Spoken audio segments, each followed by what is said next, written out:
Hello everyone! How's everyone been? Oh, it's day 3 and it still doesn't feel real. Hello my starlings, how are y'all doing? Today we're gonna be doing a I missed this. Oops. Thank you membership, Melody SC2. Thank you. Welcome. I really appreciate it.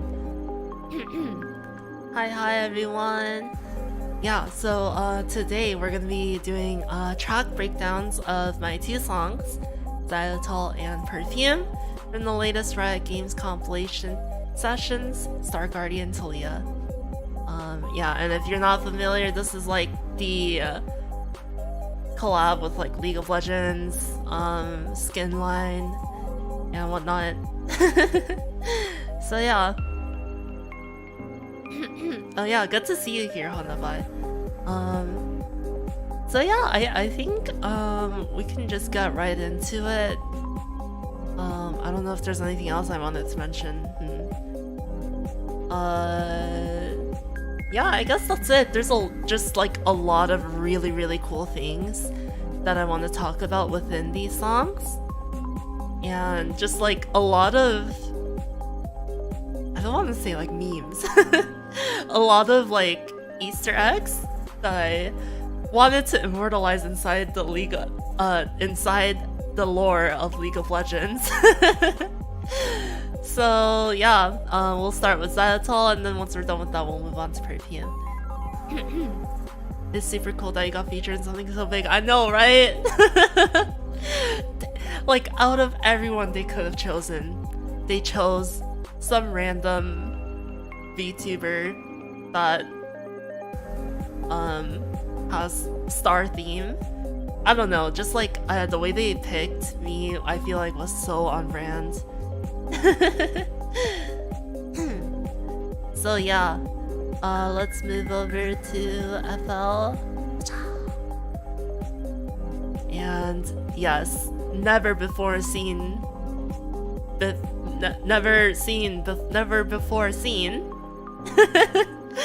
Here is the project file for Xylitol. And I believe this is like track 26 or like 27, like way further down in the compilation. Which honestly I'm kind of upset that it was so far down in the compilation, but like it makes sense lore-wise, right? Because it's like to kind of give like a TLDR of like the story of Session Star Guardian Taliyah is basically Taliyah is kind of like tomboyish, not like trying not to be influenced by Fiddlesticks, who is like the antagonist. And Fiddlesticks is like trying to get Taliyah to partake in all these like fun activities. Thank you membership, Potty! Happy 7 months! Coming home from a very hot day to Cynthia stream. Oh my god. Yeah, it's very hot in Boston where I'm from, but here in the Bay it's like been very cool. So really love the weather here. So yeah, this was sort of like later into the storyline of Session Star Guardian, because basically they told me to make a track based on like, you know, sweetness overdose, like love overdose, and just like something so sweet that it feels fake, like sugar high almost. So that's where the name Xylitol comes from. So Xylitol is a artificial sweetener, and oh wait, I talked about this before on like a previous stream, but basically I wanted to name the song Stevia because that's like the first artificial sweetener that came to my mind. But Yushe has a song named Stevia, so I went with Xylitol, but I think Xylitol sounds really cool anyway, so yeah, I guess we'll play the song one time through. Just let me know how volume is. And yeah, here's Xylitol.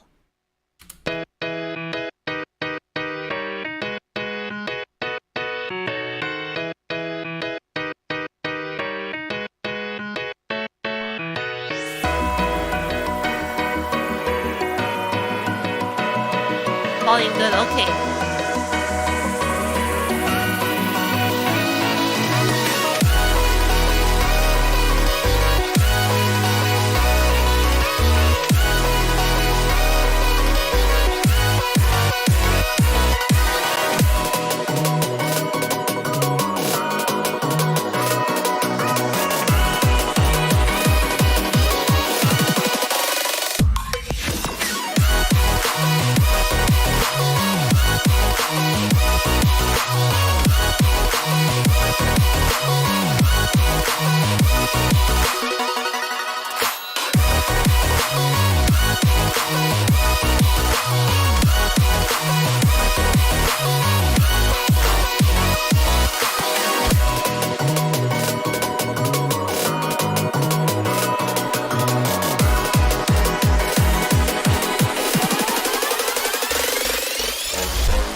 Yeah, so that's all.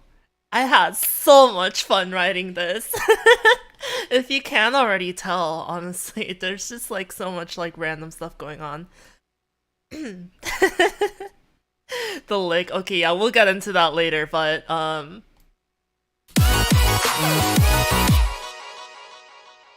yeah. Okay. So, so, let's begin, shall we? So the intro, it's literally just one pattern.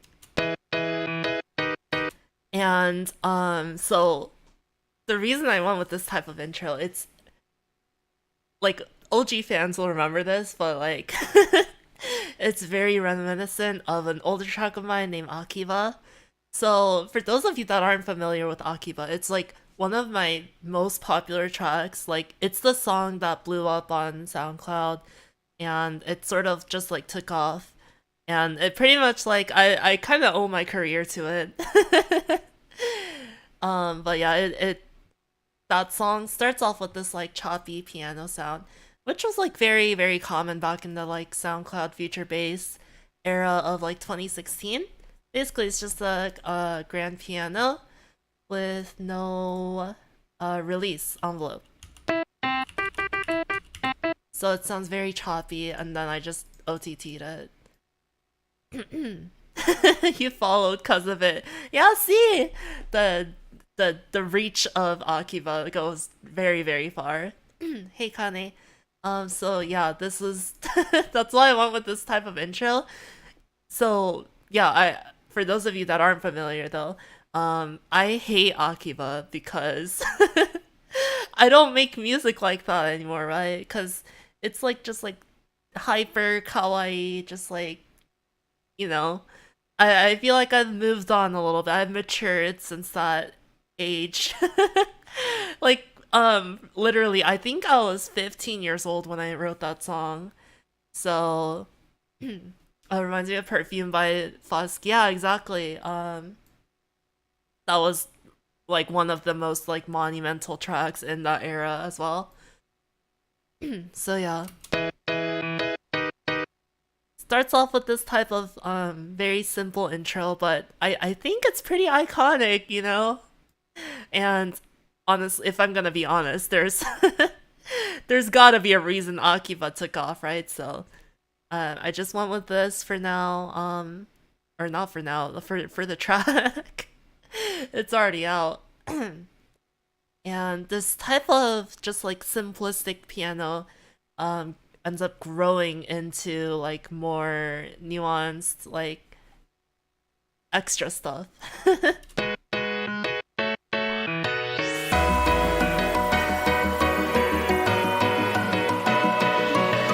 So here we go into like the main like verse uh area.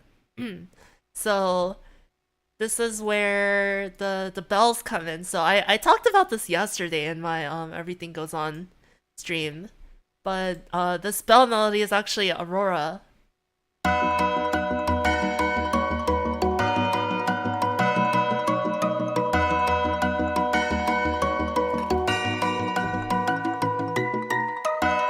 So yeah, I thought that was pretty cool just to like hide that sort of Easter egg in there. And Aurora is sort of like a song about, you know, a lot of color, just a lot of sweetness into the song. So I thought I'd just include that. And it fit really well, honestly. So yeah, and then we also have this sub melody right here. It's just the music box.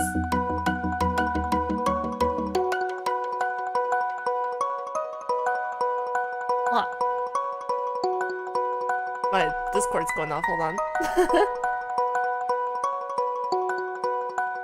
Okay. Um, yeah, so this music box is layered with this thing that like kind of grows.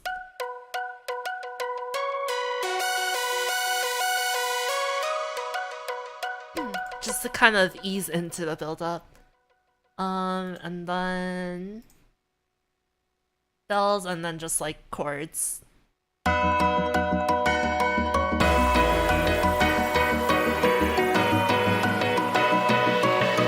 And then all together it creates like a very full sound. Have this layer as well. And then the vocal chops. Oh, the vocal chops! I wanted to talk about this for so long. So the vocal chops are actually my own voice. This is from Twin Skies actually. I just chopped up. Let me see if you can recognize it.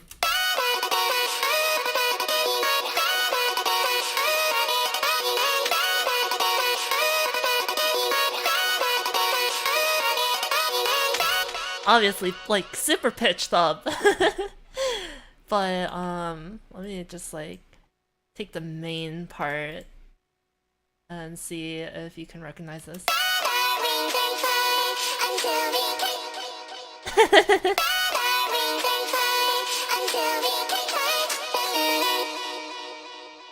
So yeah.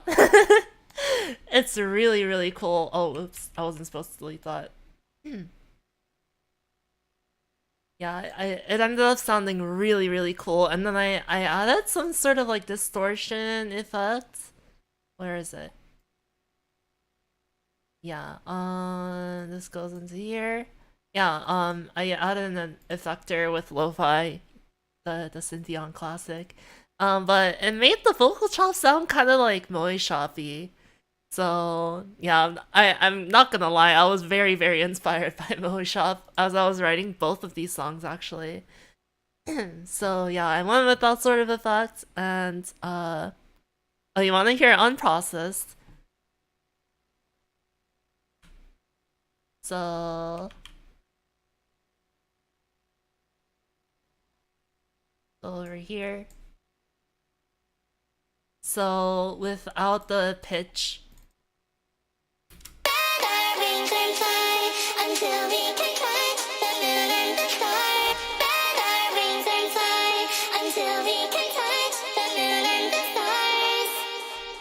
So yeah, um, same as Twin Skies. I forgot what I pitched it up from. I'm just gonna undo.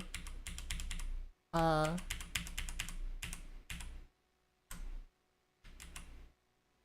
there we go.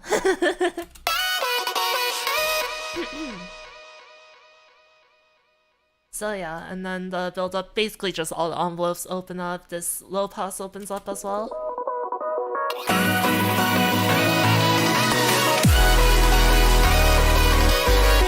And then big chords here. I kind of wanted to, I don't know, not make the song feel rushed or anything, but like kind of get into it right away. I feel like that's something I really, really enjoy in music, where it gets straight to the point, you know? So like 21 seconds in, we're all already getting like gigantic chords, just like kind of bracing you for impact on what's gonna come next. So yeah.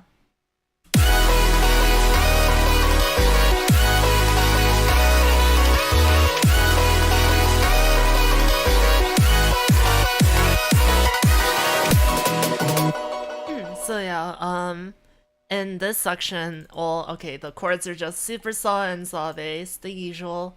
And then these chords right here, it's like the like kawaii bass progression, right? Like the descending chromatic scale thingy. And I kind of wanted to make that like a big part of the song. So like I'll talk about this more when we get to the ending, but basically the ending has that chord progression just like keep going down forever.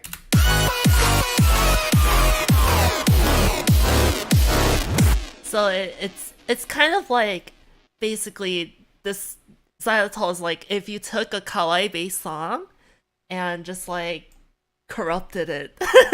I don't know. That's sort of the mindset I had while working on it, at least. So yeah, this is all pretty standard. Have a little sparkly thingy here. And then we got to the build. So drums here are just like the 808 snare roll thingy. I don't know why I put the bells in the piano, step sequencer, but there they are. And I think the vocal chops got low pass again.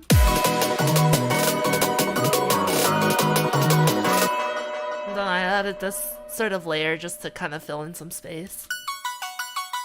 Because everything's getting low pass, so I wanted something like sparkly to just fill in the high end. And then the drop is just the main drop but low pass. Oh, actually the chords are chopped up.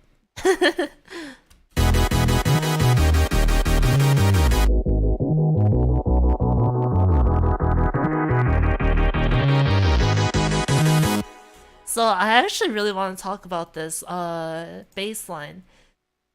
So I don't know, for me this bass line is very, very important. Like I'm starting to realize as I mature as a producer and just like as a musician in general, how important a catchy bass line is. So I went with something like this.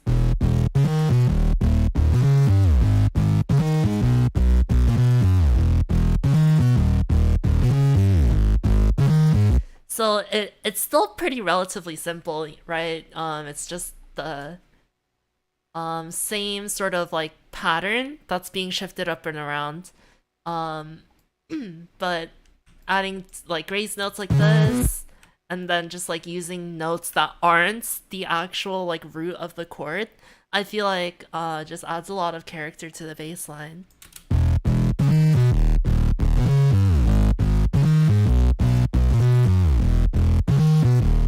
Yeah, and that bass line is heard like all throughout the song, basically starting from here until the end. So yeah, that's the bass line, and then the lead kind of echoes the vocal chops. Oh, oh, it's soloed. Hold on.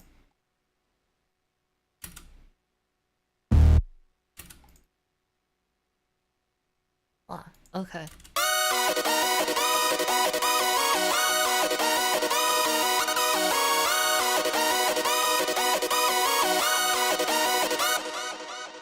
So yeah, you can hear how similar it is to the vocal chops.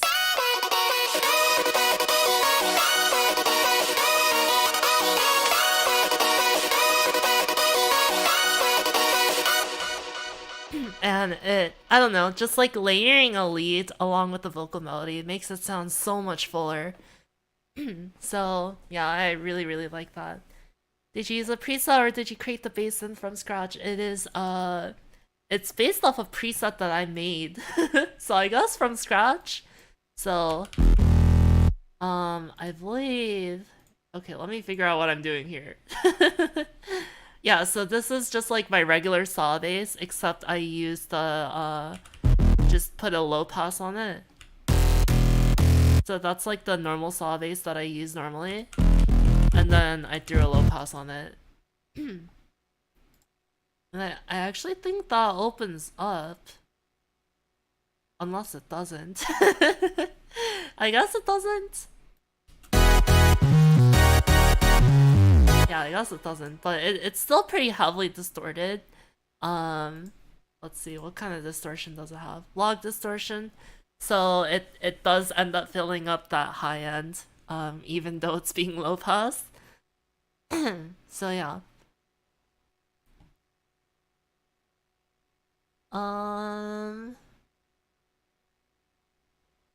Yeah, I guess that's it. Just like risers, stuff like this.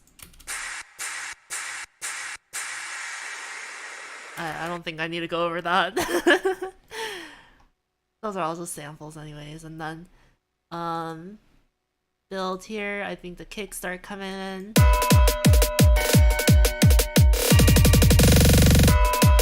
And then super fast kicks at the end, and then these are just rising in pitch. And also being high paused. And which brings us to this crazy fill right here.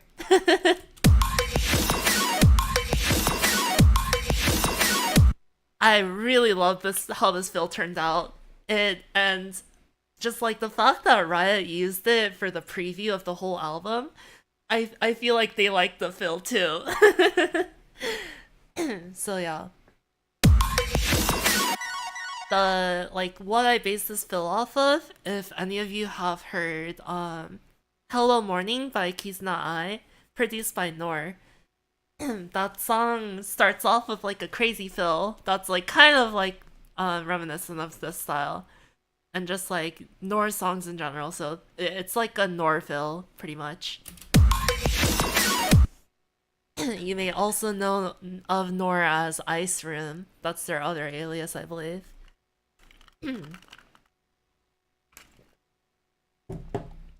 So yeah, and I guess we're in the drop now, but if I'm gonna be honest, I feel like the drop is like the least interesting part of the song. Our first drop at least. So yeah, this sounds like this.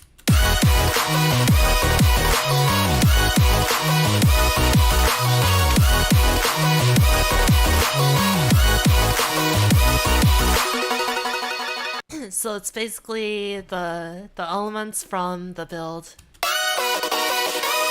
that lead plus vocal chop, and then the chords are, they only come on the kicks pretty much.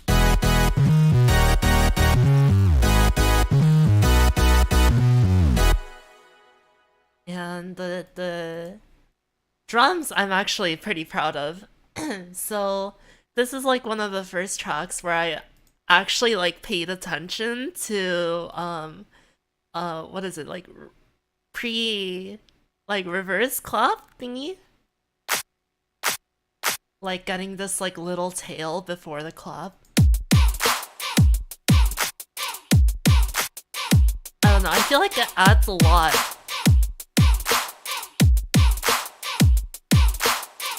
So this is without the reverse clap thingy. It feels so dry, right? And then once you add this, it's like...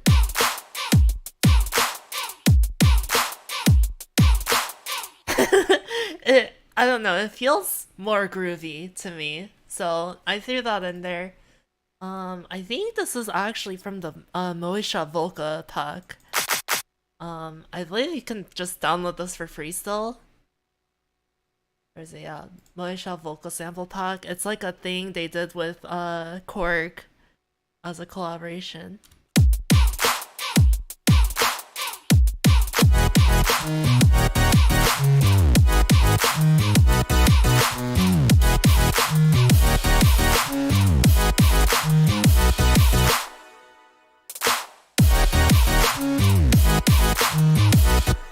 And yeah, Sparkle keeps going on just to keep things a little bit consistent. Oh, and of course the Synthion ARP. Almost forgot. And yeah, I guess this fill is kind of weird, I guess. I don't know. I don't know what came into my mind to make a fill like this. Because this is not something I normally do.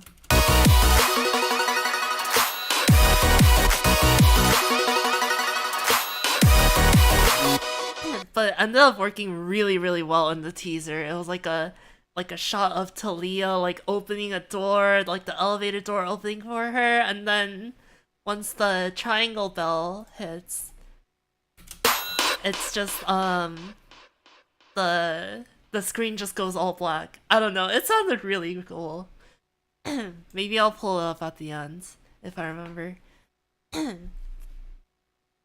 But yeah, basically just took out everything for this fill and then threw in a delay on this part.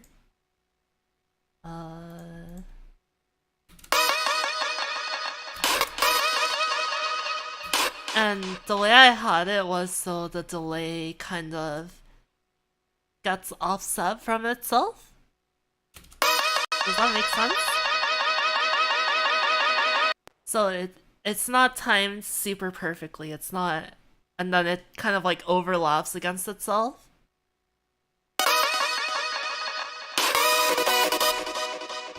And then when the vocal chops come back in, I threw in a breath sample.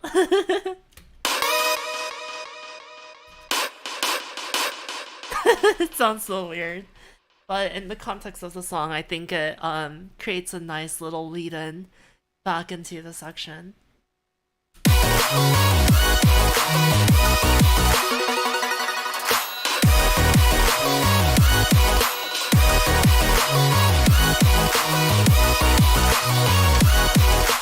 Yeah, it's kind of as if like the vocal chops like ran out of breath.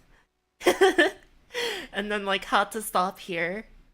And then like went back, and I don't know. I like personifying things like that. But yeah, the ending of the drop follows that same kawaii based progression.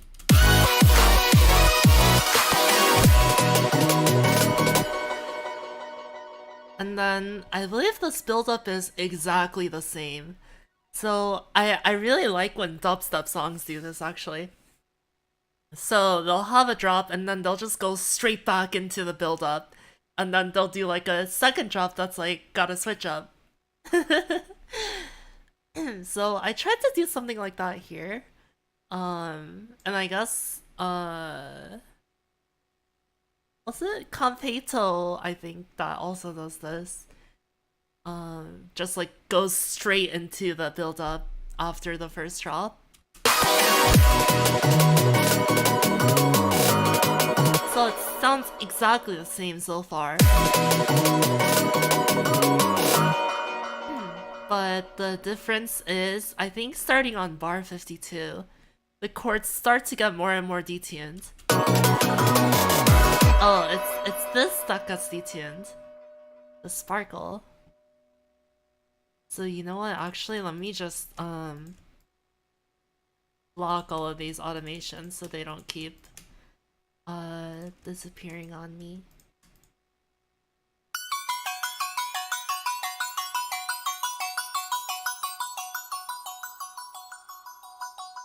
So this is like the corruption like settling in, you know?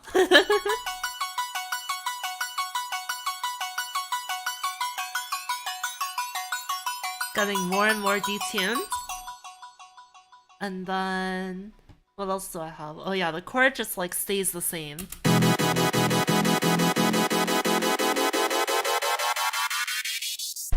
Also gets very detuned. Just like kind of signaling that something's up here, you know? It's not the same build-up as before. It's like a psych.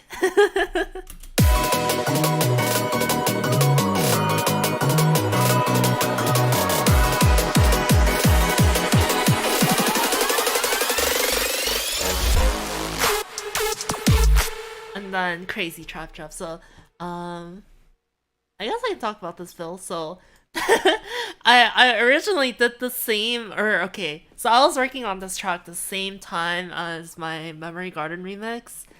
And I was debating between this sample, 3, 2, 1, or the Love Live one. And one was gonna go to, it was like gonna go, like, it was one or the other. So if I use this 3, 2, 1, then the other one's gonna get the other 3, 2, 1, and yeah. So I went with this one because I didn't want to risk any like copyright with the Love Live legal team, you know. So I went with these samples I just got from Splice, and then the trap horns. Sounds so cool. And yeah, I basically had the build up go all the way up to the bar line of where the drop should start. And then I just took out the bass. And then had the bass come in like kind of later. So I actually got this idea from Ko, who used this sort of concept in their song Volt Tackle, I believe. Volt Tackle. So basically, the drop starts with no bass, and then it kind of kicks in after. It's like a fake out, but like not a fake out. You know what I'm talking about? I don't know. But I don't know. I like the delay and the drop settling in. Yeah. And then this is just a very, very simple lead thingy.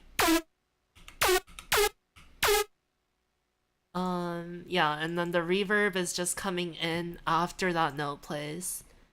Yeah, so what I did was I threw a delay on the reverb. And the cool thing about Fruity Reverb 2 is that you can adjust it so it's exactly on time with when the note ends.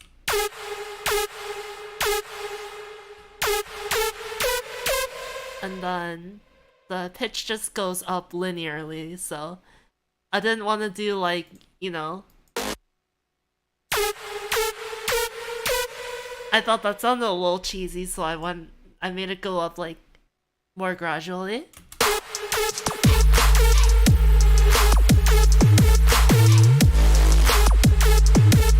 And then I threw in these like laser sounds.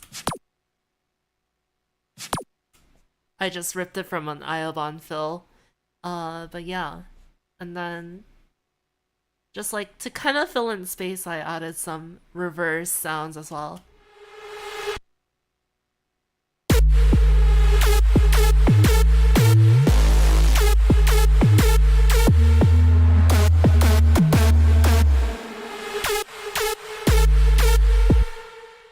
So yeah, I think the drop ended up turning out super cool. I don't know, it makes me feel cool when I listen to it. And I don't know, I just love trap. And yeah, anything else here? I guess the drums.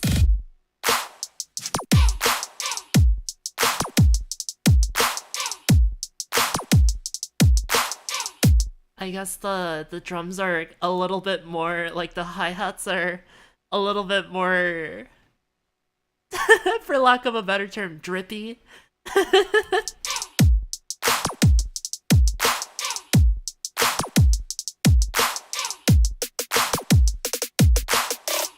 Yeah, and then I did the like little trap snare fill-in thingy.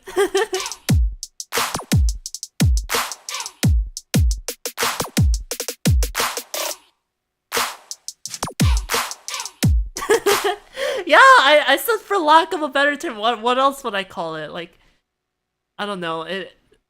I feel like that's the best term for it. Is more. It has more drip. You have an idea? Oh, I don't like that. I don't like that idea. um. And yeah, I guess I'll also talk about the bass a little bit. So, alright, let me mute the actual main synth. So pretty fat 808 here. So it's just the sine wave, and then I believe there's like a pitch envelope. Yeah, sounds super sexy.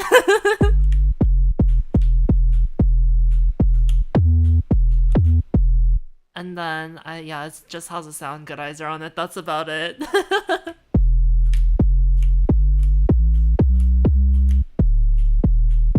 Oh, I love 808 so much.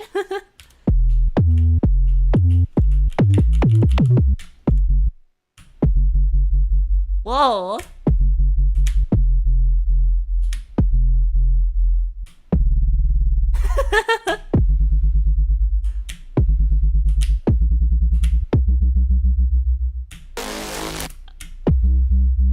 That's so cool. Like I know they're like supposed to do that, but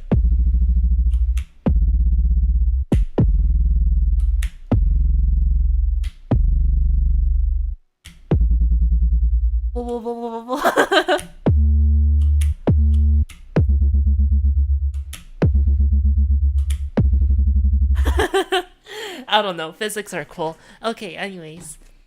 Yeah, so there's a clean 808 layer, and then there's also this like mid bass, I guess. There's like absolutely no low end on this one. It sounds kind of funny, honestly.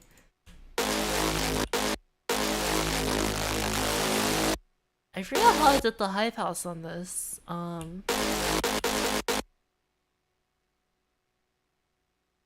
Oh yeah, I just did it with the compression knob. So no low pass at all. I mean no low end at all. And okay, this is actually kind of embarrassing to admit. But I got this idea from a song that I don't want to take ideas from, or like an artist that I really don't like. So for those of you that are familiar with Monster Cat, there was this very problematic artist back in the day. Um, and I really hate like that I have to take credit or like have to like, you know, admit that their song is good. But their initials are AC, right? So if you know, you know, but yeah, their most popular track and their like debut track on the label had this sort of concept in it where it has like a mid bass that doesn't actually play as the 808. It just like serves as like a distorted layer on top.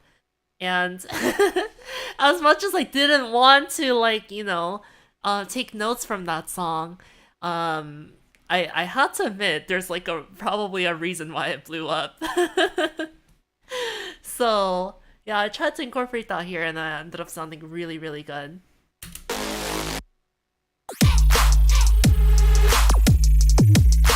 You hear the parallels? It's okay, just don't listen to it.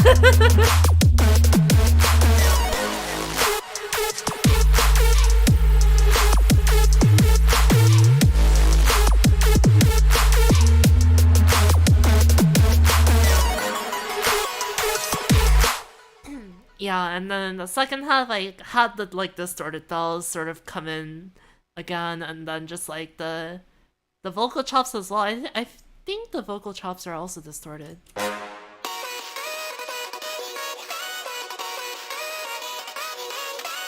Kinda? Kinda more distorted? Oh, those are very distorted.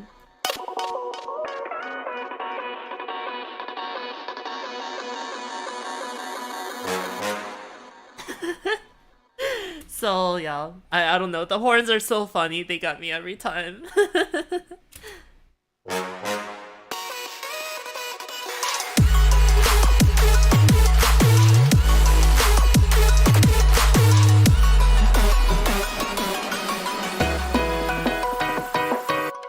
Yeah, and then so the drop sort of fades out near the end and then just kind of returns back to normal. So it's like corruption for 16 bars and then it comes back to reality. So yeah, I thought it fit the theme of just like Taliyah getting corrupted and whatnot. And yeah, it goes hard. Yeah, I want to do this type of switch up more often, I think. I have two sides. Yeah, exactly. And then yeah, going back into the breakdown, this is basically just like trying to go back to like this part, this section.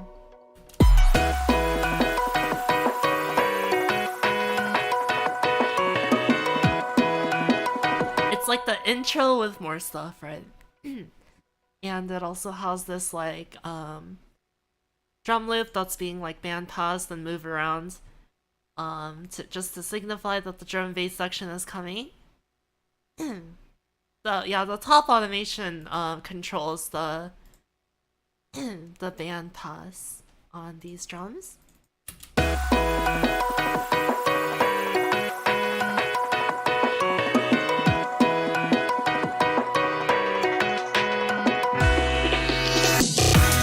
Yeah, and then the band pass goes away as well. Okay, Shiva. Where did the voices come from? These are from Twin Skies. I talked about it earlier, so you can scrub back later. And then the amen break going into the drum and bass part. Oh, I actually really like this chord that I used to kind of transition into it.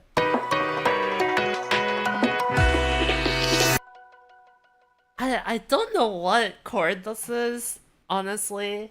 But oops.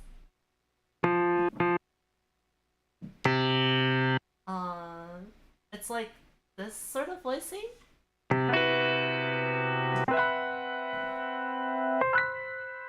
It sounds very like mysterious and kind of like oriental. I don't know, that maybe that's insensitive to say, but yeah, I don't know. I know what is it? Street uses it a lot. Yeah, I think if I wanted to get like super neuroprod and like nerdy about it, I think it would be called a C major 7 sharp 11.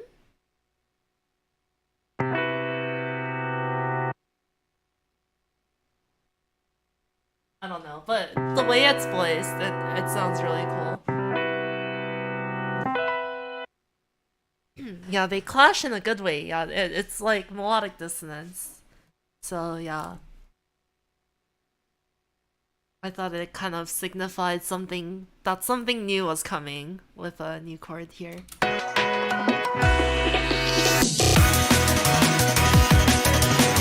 And then we got into the drum bass section. So if you were here for yesterday's stream, I sort of gushed about Taku Ino a lot.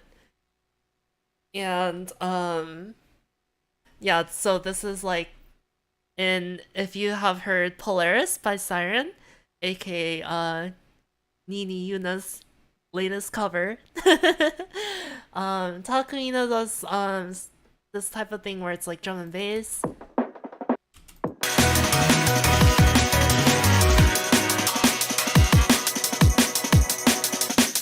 Until this section, like the very end of the phrase, he adds like some sort of amen break fill.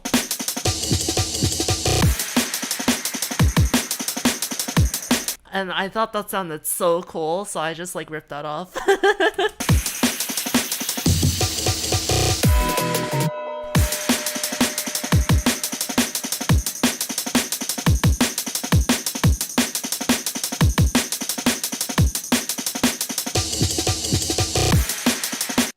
I don't know. I just the aim and break sounds so cool.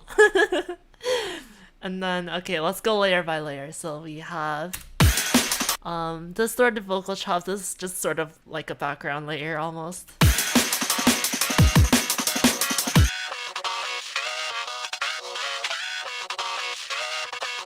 Sounds kind of demonic.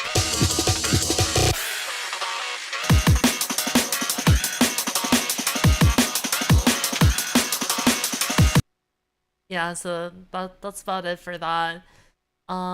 Guitar? I don't know why this is called a guitar. I don't think this is a guitar. Oh, it is a guitar. I think I actually just tried to rip off Polaris in this section.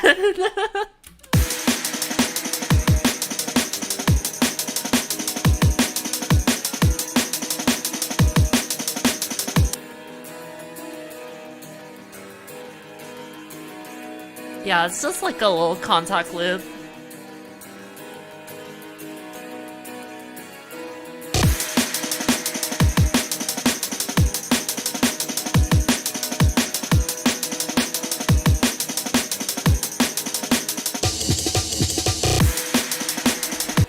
Yeah, and then next up we have... Oh yeah, so there's a lot of stuff happening here. So let's go layer by layer within this.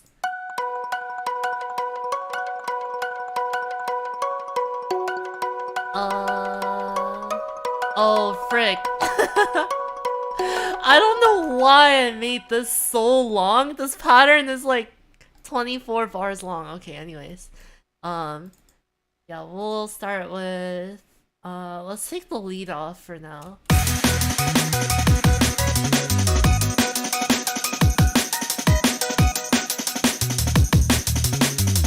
So, okay, yeah. So we have the bass line returns.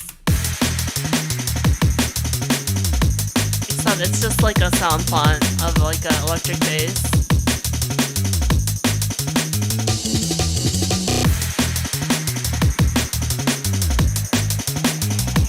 Let me turn the drums off, actually.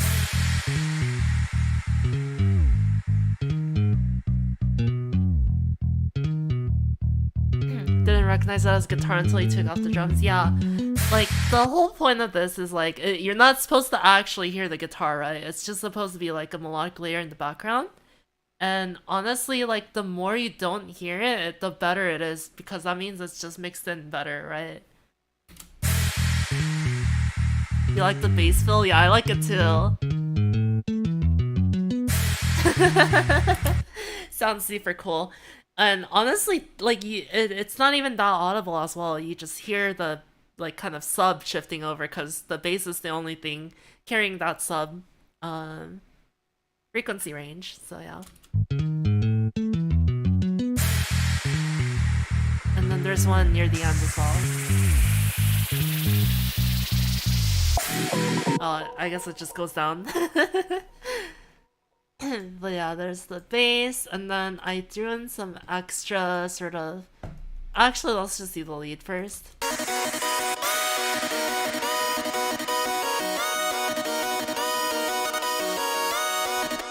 I went for more like a chiptune-y style here.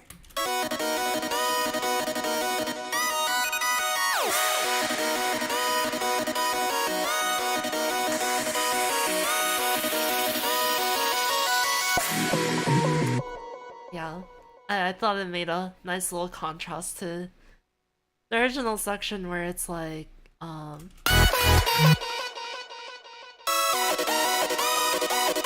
more full and like vocal sounding.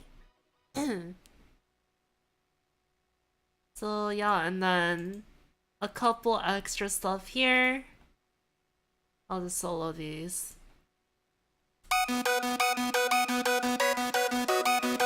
Just to add to the little like chiptune theme that this section has, I threw in like a little ARP.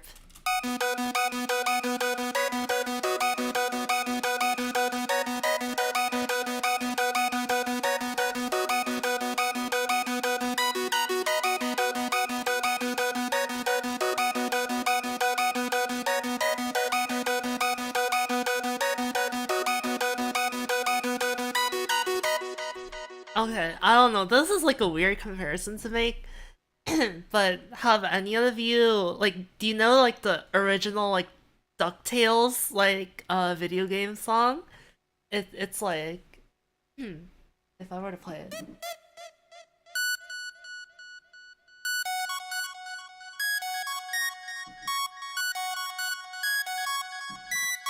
It's like something like that. Yeah, the moon song. Yeah, that's what it is. I don't know. I kind of wanted to make the ARP sound like that. I bet if I pitched it up an octave, it would kind of sound similar.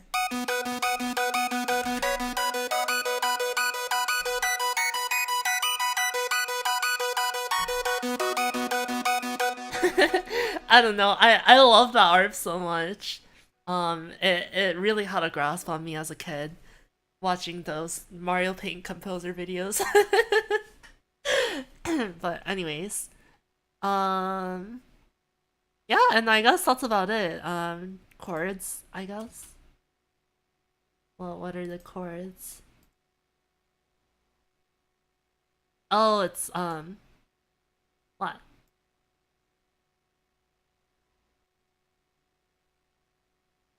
Wasn't muted. Oh. It's just the original piano tuned down an octave, except for the fill, it gets tuned up 2 octaves.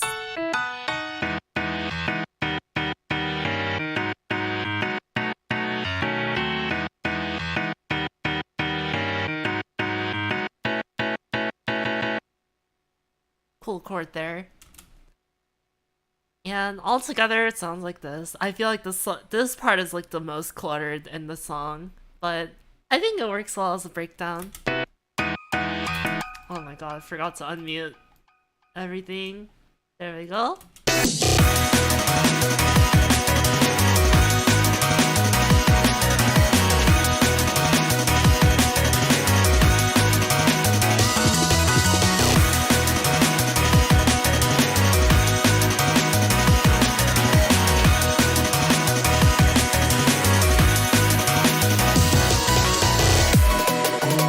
There's a lot of stuff going on and you really can't hear the guitar. It's just sort of like background ambiance. Ambience? Ambiance? I don't know. That was DuckTales? Yeah, it was. I'm pretty sure it was DuckTales, right? Yeah. It was like for the like NES or something, like super, super retro. The fact that this clip is like 24 bars long and contains 5 different instrumentals. Hey, you can't judge my writing process, okay? Whatever works, works. Yeah, the way I go about organizing my patterns is so unhinged. I'll just like stuff everything into one pattern. I mean, like, look at the trap drop, for example. It's just one pattern that has like everything in it. Like, normal people would probably separate that into like 808, synth, and then like the mid bass into separate layers, but I don't know.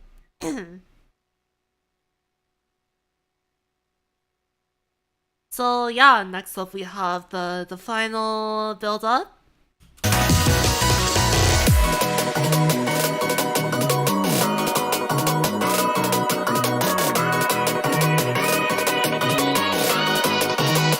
So actually for this build up, I decided to go for a build up that's twice as long.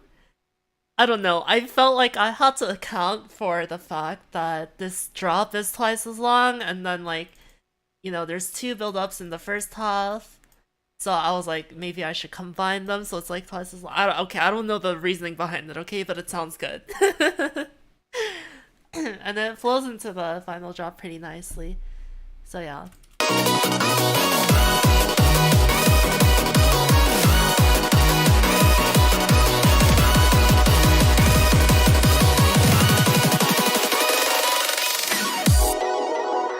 So yeah, this is like a very common thing that I do with my build-ups, where I will, if I'm speeding up in like a kick or snare pattern or whatever, I'll try to like over speed up so the next part doesn't seem as out of place.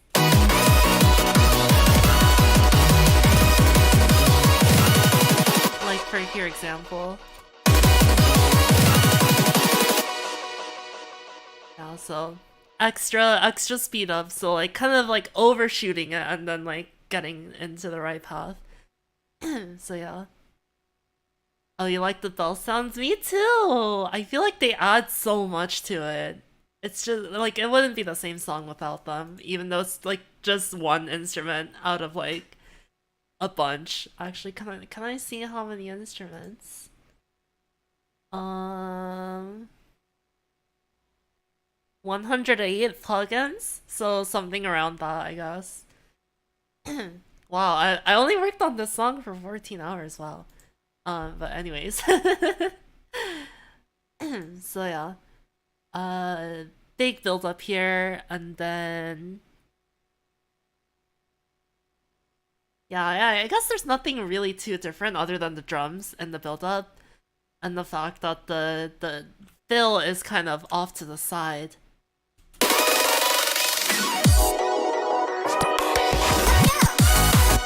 So this would be like more like a legit or like classic pre-drop, where it's like or a fake out, I mean. Like a classic fake out where everything's just like bandpass and then it opens up around the second part or so. Whereas this is just like the bass is gone.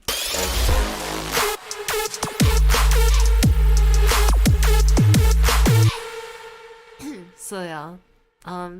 I just wanted to kind of signify that a hardcore section is coming by speeding up the leads here.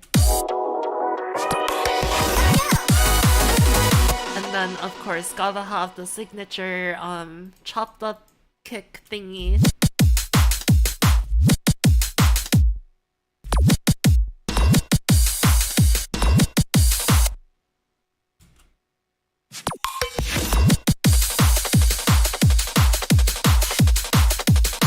So much energy in all of these drum loops. But yeah, I made the lead kind of like sped up because I originally tried the normal lead, right?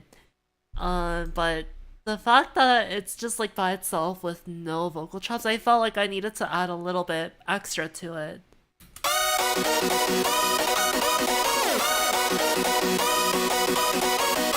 So I made the rhythm a lot more complex, and I don't know, it kind of gives me like a Eurobeat vibe.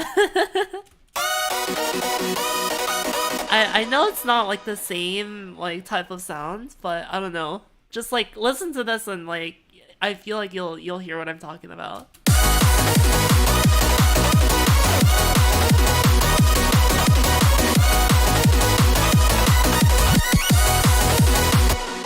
So yeah, that's where I got that from, and then the actual chords are a little bit different as well, or the chords themselves aren't, but the pattern.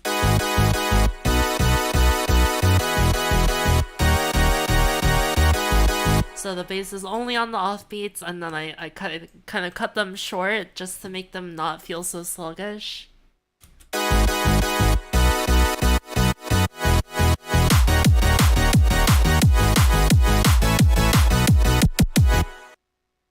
Just the chord sounds like this.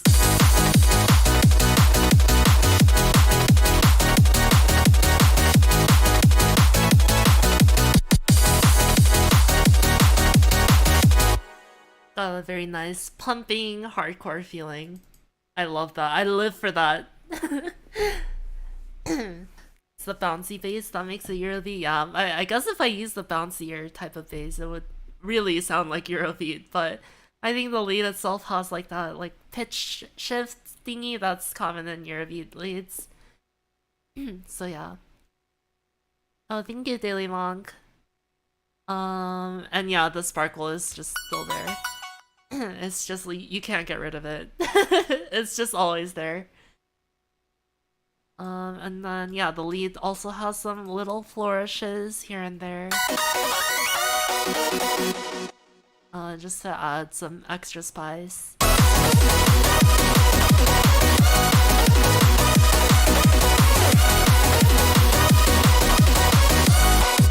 And then I kind of use this, so so this is the same as like this section right here.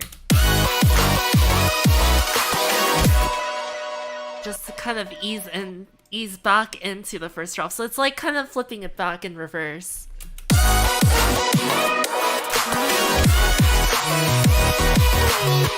Because I was originally having trouble going from like this double time section back into like the regular halftime feature bass drop.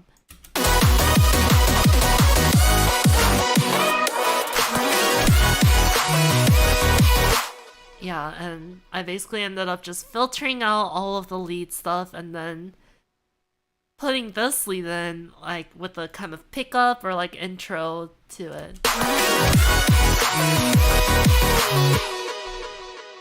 Yeah, and I know I've leaked this lead a lot because I was using it in my other tracks, and I know a lot of people started pointing out like, hey, why do you have a patch named Xylitol lead? And I was like, haha, what are you talking about? So yeah, I love this lead a lot.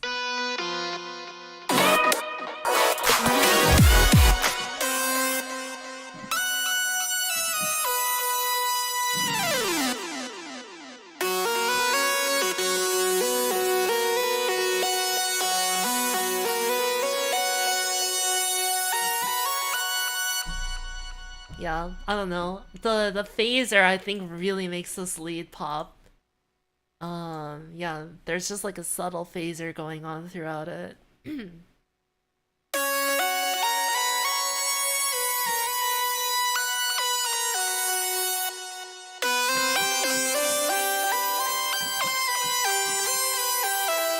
then the little legato as well, pitch bend. Super subtle, but it makes all the difference. But yeah, this lead kind of takes the spot of that supporting vocal lead that was in the first drop. Just to kind of switch it up for the final, like, big finale. Do you just use volume automation for sidechaining? Yes, I do. It's just Fruity Balance, which is basically just a big glorified volume knob. But yeah, you can see it in action here.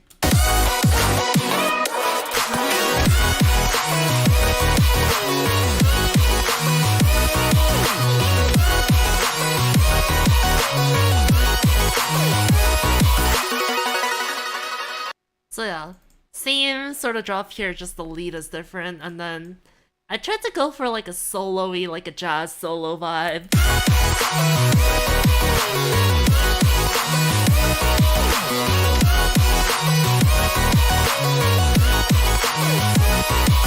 Just so I can add the lick in.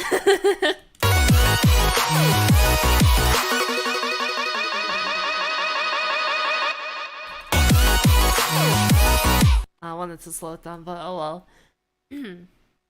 Sidechain versus all sidechain. I just switch between two different ones. Just in case I want something to be a little less sidechain. So all the leads are going to go into all chain, which is just like a little weaker sidechain. So you see it only dips down like 2/3 of the way and then it comes back up relatively quickly. So yeah, that's why I have two of them going on at the same time.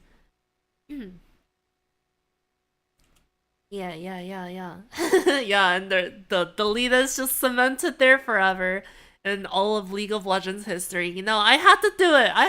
Okay? If I wasn't gonna do it, no one else was gonna do it.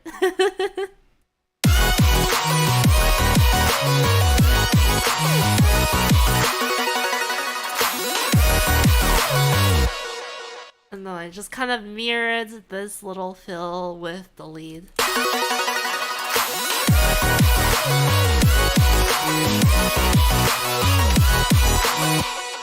And actually for here, I forgot which song it was, but there's a Norican song where the lead is kind of like out of tune, but it makes it sound super cute. So I tried to do that here. So like here, it's like a little flatter, but it's like kind of getting there, you know?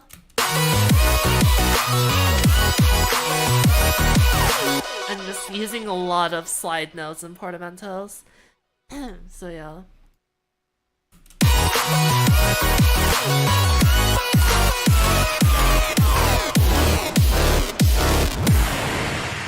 So yeah, this is a very weird ending, right? But the idea behind this is basically this whole song is like a big sugar high. And what comes at the end of a sugar high? A sugar crash. So I wanted to kind of make the song sound like it's coming to a screeching halt, and then it just bam ends.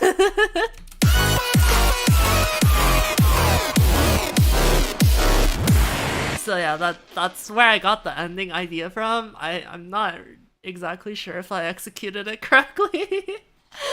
But yeah, I think it still sounds cool. It actually flows into the next song in the compilation pretty well, which is Star Child by Yujiko. Um so yeah, I mean it fits in the grand scheme of things, but I don't know. It's still a very questionable outro.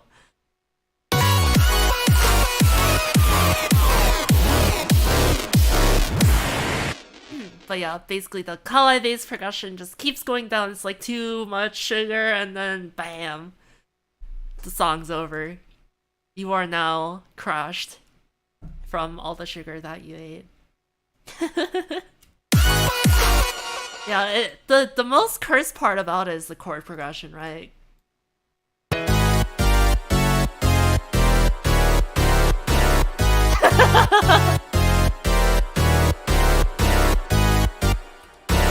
Like, when would you ever hear this this type of chord voicing? I couldn't tell you what chord that is, by the way. I just threw random notes on there.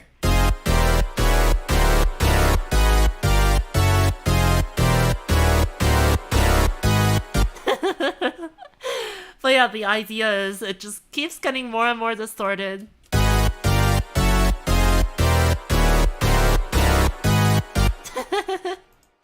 It's very avant-garde, to put it lightly.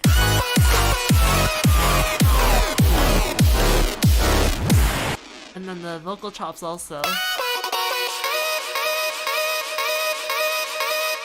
Just kind of keep repeating, and then have this thing.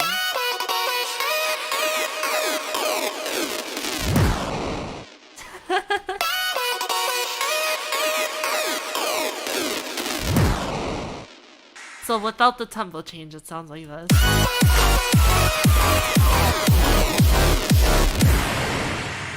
But yeah, I thought I needed the tempo change in there. Oh, also, I should mention, for the very, very ending, look at this chord.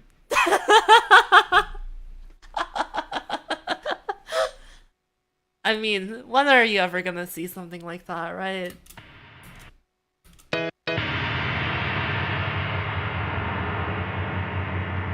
Yeah, pretty good chord if you ask me. But I just basically wanted something extremely cursed at the end.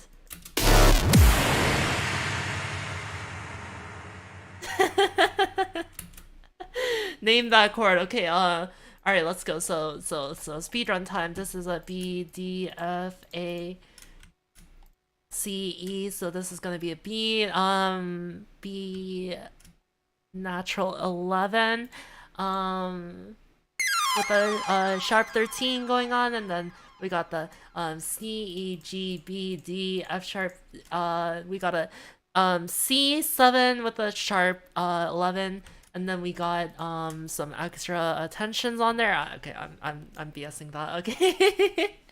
Thank you, membership Adrian T. Have you 5 months? Thank you. How do you think I got through 2 semesters of college of music school? Okay, but yeah, that's about it. Any questions or anything um I missed? I don't think I missed anything, but if you want me to go more in depth on the section, if you want me to explain anything, how I made any of these sounds, feel free to ask ahead. I'm gonna have a sip of my coffee.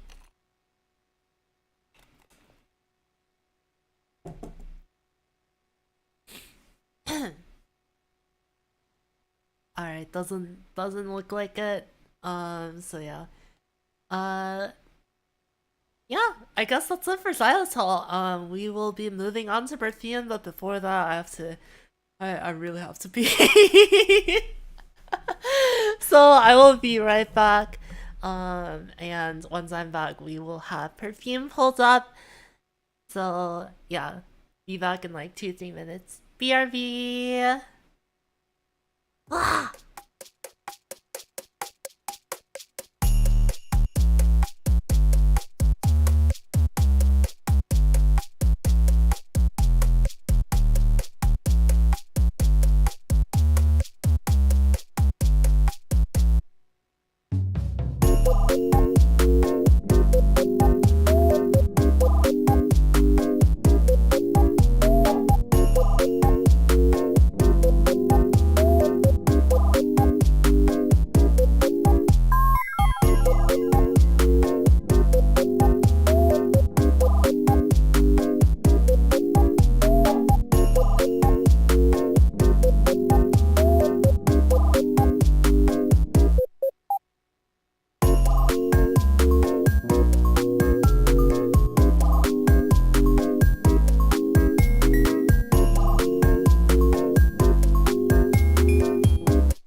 And we are back.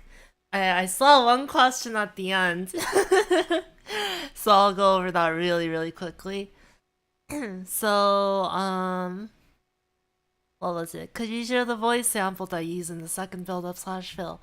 So yeah, it's just a splice sample. I'm pretty sure you're talking about this one, right? I'm trying to use my trackpad so I don't have to keep switching my mouse back and forth. But right here.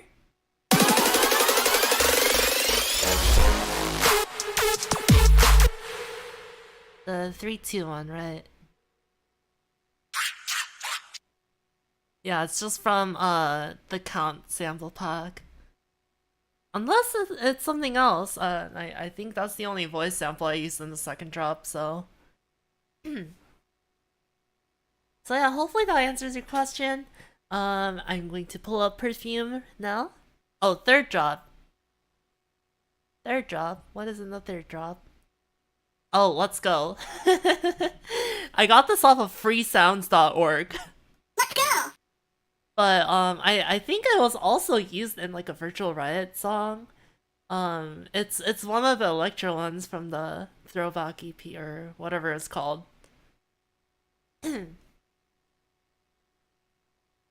Yeah, and all I did was just pitch it up and put effector on it. Let's go! So yeah, hopefully that answers your question. And yes, I will pull up Perfume project file now. Turn on the BGM so it's not awkward.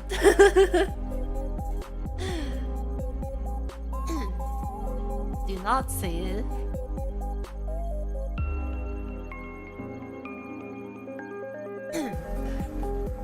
So yeah, a little bit about Perfume while it loads. So, Perfume. So, yeah, like, when I went to the first meeting with Riot Games, they were just like, yeah, so the setting of Guardian Taliyah is going to be inside of a mall. So we need like mall core vibes. And I was like, oh my, this is actually kind of embarrassing. I feel like I mentioned this before as well. But they were just like, yeah, just think of like a mall inside like a video game. That's kind of like the vibe we're trying to go for here.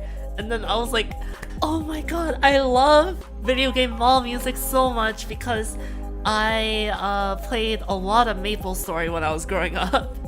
And my favorite place to AFK or just like, you know, just sit and like do my homework as like a 5th grader or something like that was just to log in to Kerning Square Mall. And it had like some nice like guitar playing and just like bossa nova. And I loved that BGM so much. So yeah.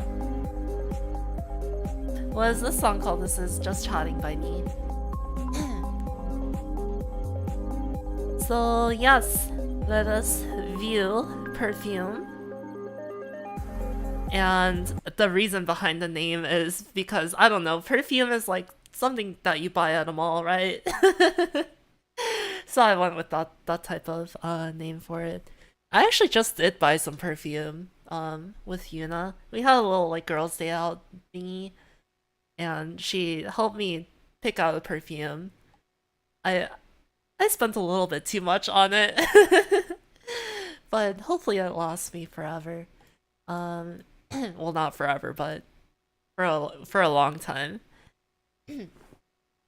And yeah, just like the idea behind this song was something very pretty sounding, as well as just like something you would potentially hear in the mall. I don't know.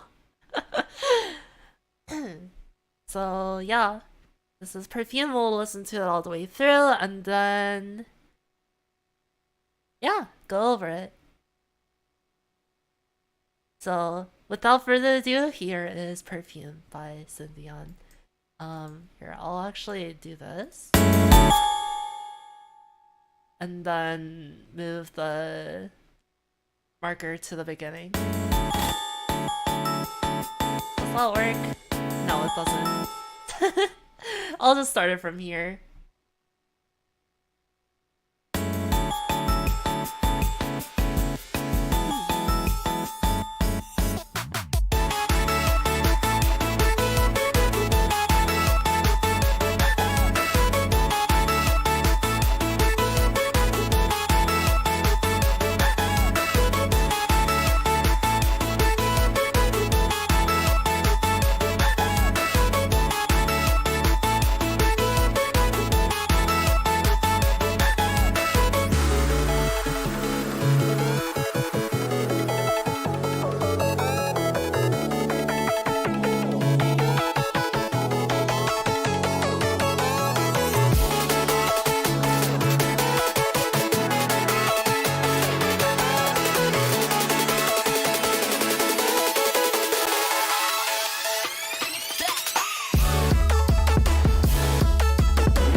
yeah, that was Perfume. Hopefully you could kind of hear like the mall vibe that I was going for. But yeah, I guess we'll just start from the. Oh, actually, no. There's actually some stuff I wanted to mention. So yeah, this song is Jersey Club, and I guess it's a little bit embarrassing, but this is kind of like my love letter to emo cosign slash moe shop. So basically, it's like this song is my vision of what a moe shop slash or a moe shop and emo cosign song like collab would sound like. This is just like what I would think it would sound like. I don't know. So yeah. And a lot of Easter eggs in this one as well. So yeah, let's get started with the intro. So Xylitol had a choppy piano. This Perfume has a choppy electric piano. Just wanted to kind of draw that parallel.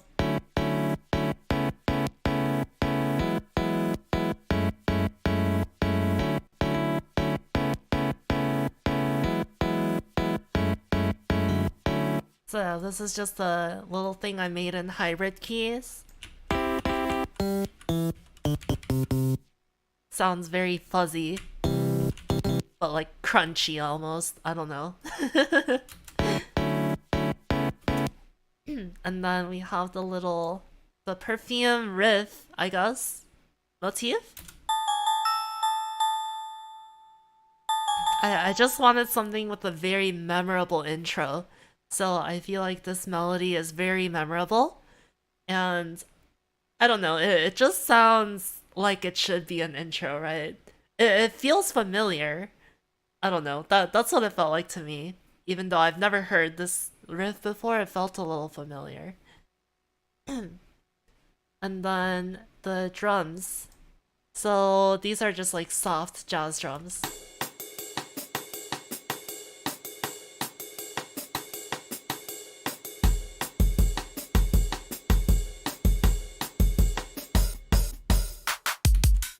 So I wanted to go for like that like bossa nova-y feel, but bossa nova-y, bossa nova-y feel, that I mentioned was in like the Kerning Square Mall theme, and just like I don't know why I associate mall core with like jazz. Maybe it's because it's like malls have elevators in them, and then like jazz is kind of like elevator music. I don't know. That's what I feel. And then the shaker also comes in. So it's just like the classic like Latin clave rhythm.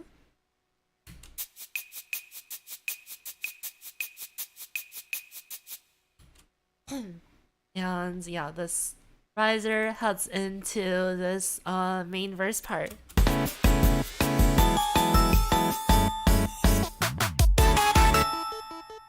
And yeah, I saw someone mention about the vocal chops as well. So that these are also by me. These are chopped up from Hummingbird, my vocal feature in Katori's song Hummingbird from their EP Birdhouse.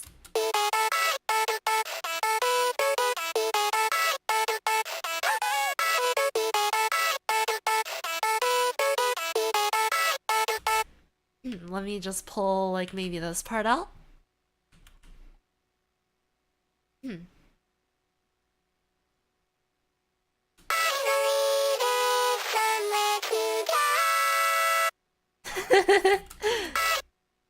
So there you go. That's the context.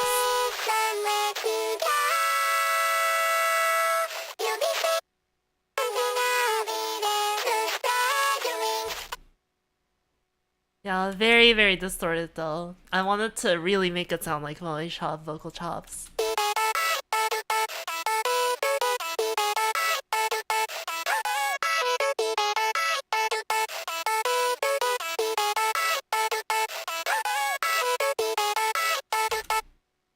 Yeah, I really like how the vocal chops turned out. And then little bass guitar to kind of fill into the section. I love that so much. And then, of course, a little drum fill as well. I love songs that have the clap clap. I don't know if it's just because I grew up watching Friends, but I love songs that have like a double clap in them.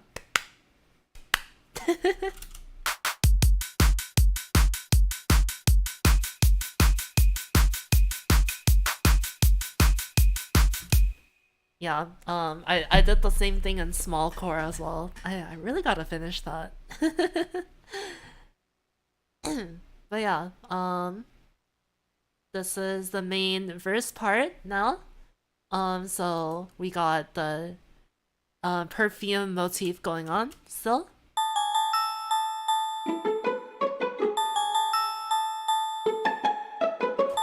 Except there's extra stuff with the pizzicato strings.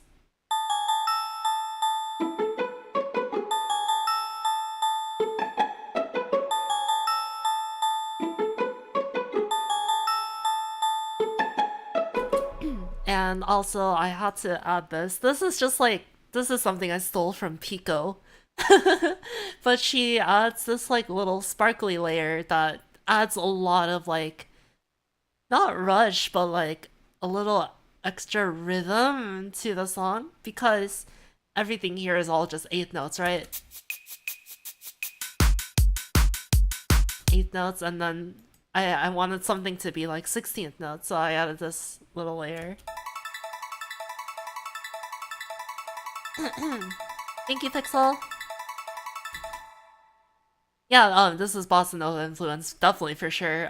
It has the Latin clave for sure, and just like the intro drums as well. It's not exactly a bossa nova rhythm, but you know, you can still hear like the influence for sure.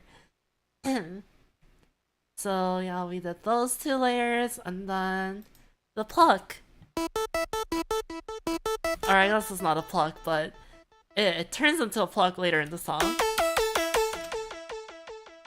So yeah, this is just sort of there in the background to kind of foreshadow that this melody is coming up later in the song.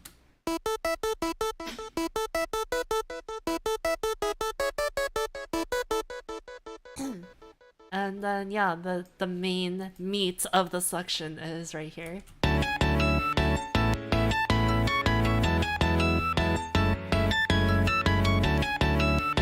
Very cute sounding, I know. So this is just the same electric piano,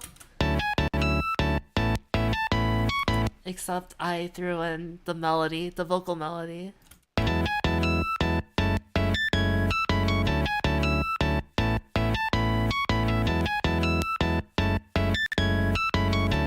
And then the piano just to kind of complement that. And the piano definitely has like the like bossa nova like bass pattern right here.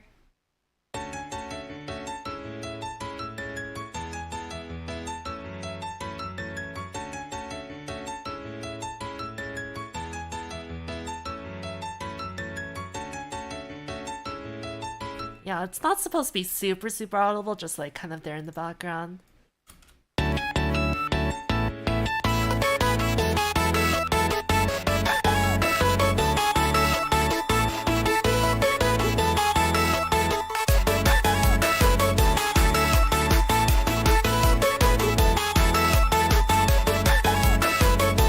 So yeah, this section is very Moe Shop inspired. If you can tell from the drums, these are also from the vocal sample pack that I used in Xylitol.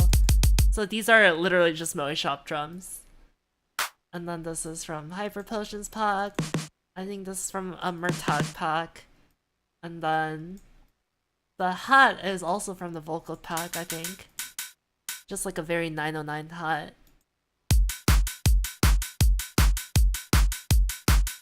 I only need it in the offbeats because the kick kind of has like a clap or a hat layered on with it.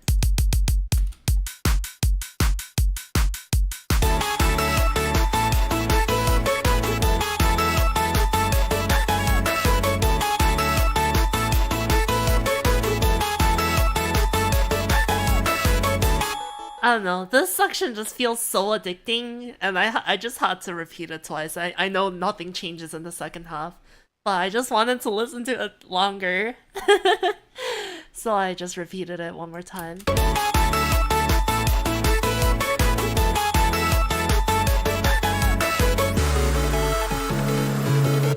Honestly, I could just listen to this section on loop forever. I love this section so much. It's so simple, right? It's just like random instruments, no, not even like sidechain. It's not super bassy or anything like that. It's just fun to listen to. And then over here, and this is like where the build-up starts, I guess.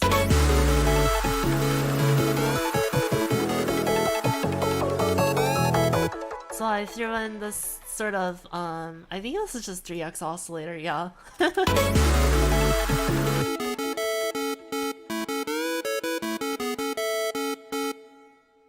Yeah, I don't know why I wanted to do the chiptune team. Maybe I just got lazy. But yeah, I like the variation here. And then this plug sound is being filtered in as well. Let me lock all the automations again. And yeah.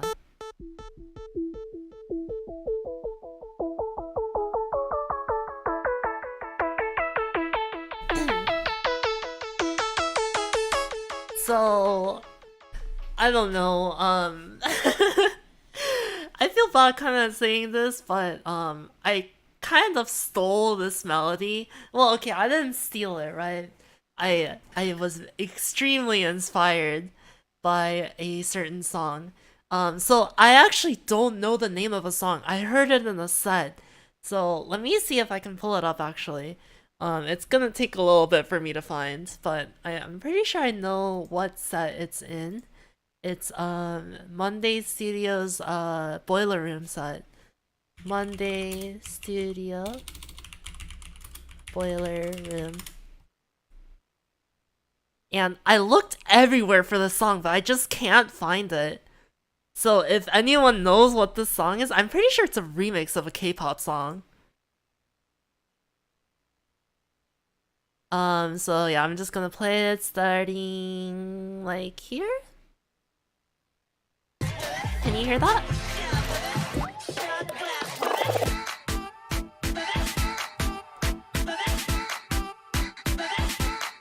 I thought the song was super cool, but it has this sort of like fifth melody.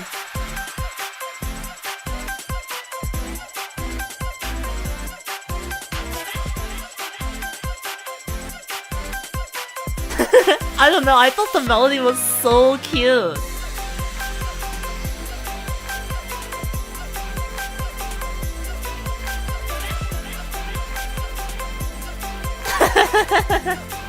Good artist copy, great artist steal. Okay, it's not completely stolen, okay? I changed the notes at the end. But yeah, I really love that song. I like still, if someone knows what song that is, I'm pretty sure it's a remix of, what is it, Baby by, or Baby by Big Bang? Or something like that. So yeah, if anyone knows what edit or like mashup that is, then like let me know. Cause that song is super cute. But anyways. Yeah.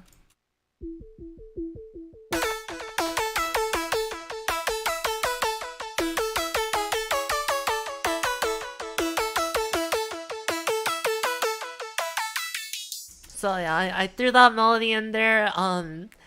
Kind of, it's kind of like a rage, a rage theft, right? I don't know. Maybe that sounds really bad, but I was like, I was so mad. I couldn't find this like remix or edit on SoundCloud or anywhere. So I was like, you know what? If it's gonna be that hard for me to find, why not just like, you know, use the melody? But yeah, I thought it fits super well into this type of Jersey drop. So yeah. But yeah, for the build up, let's go one step at a time. For the build up, um, basically I just used the future bass section and like low passed it.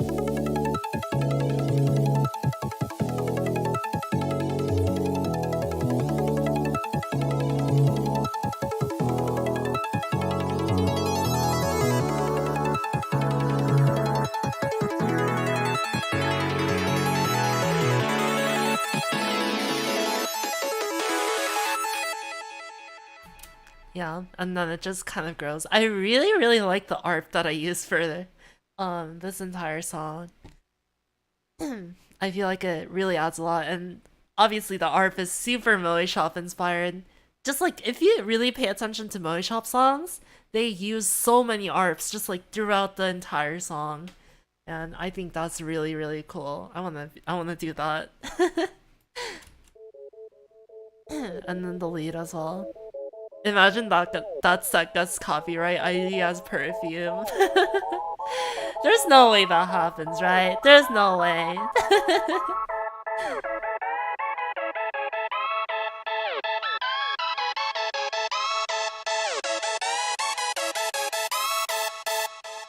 Yeah, so this is all a part of the B section of the drop.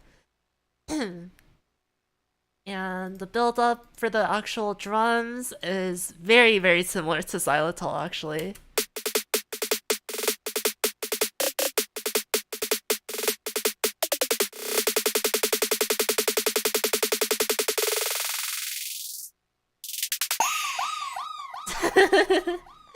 Just very carried by the 808 snare. But yeah.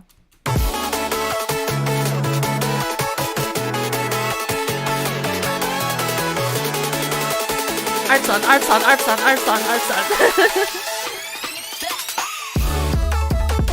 And then of course gotta have the Bring It Back sample because it's Jersey. Bring it back. And honestly, I don't actually like this Woo sample. I just couldn't find anything better. This is also from freesounds.org. So yeah, I actually just realized this entire song is shifted over one beat, so let me just do this real quick. So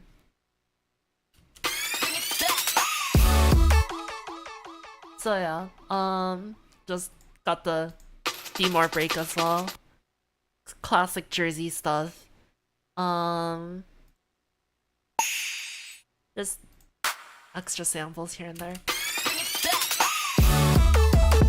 And then now the first drop is, well, okay, the drums are just classic Jersey kick. So you know, let's just turn these off.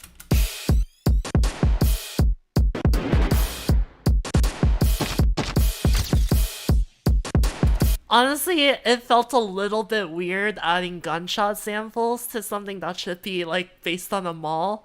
You know, that's kind of morbid. So you know, let's not think about that. Let's just think about the percussive effects that it adds to the song.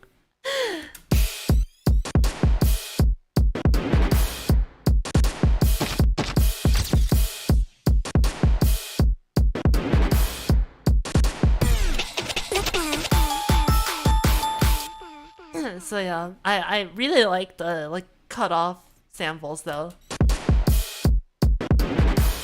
If you can't tell, it's just like everywhere.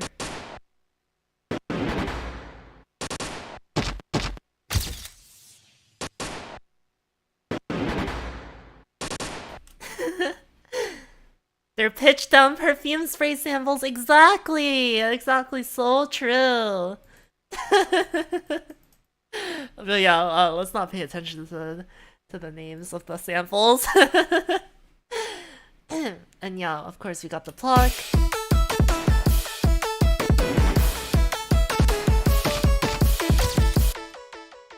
And then the actual chords themselves.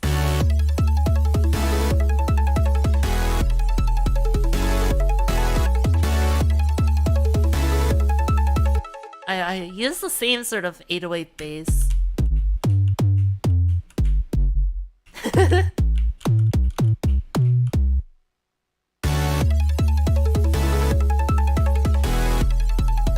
And then the little like kind of plucky art that it has in the background I think is also really cool.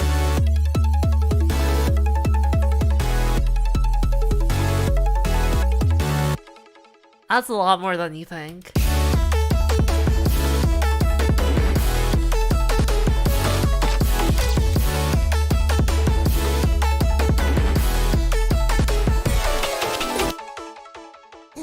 And then gotta have the jersey scratch fill. I love that fill so much. It just works well in any context. And then had to use the kawaii bass progression. And then the ducky let's go.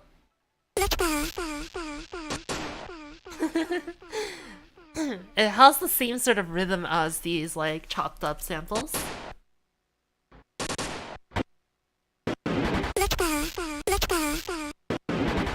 I thought that sort of made it sound cool. I don't know.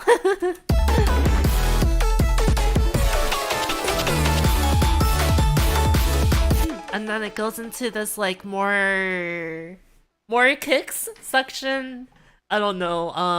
I don't know what this type of jersey pattern is called. I'm only familiar with like the main one that's like, you know, shots, shot, shot, shot, shot, shot, shot, shot.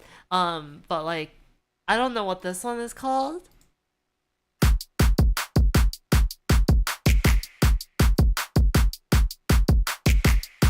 Yeah.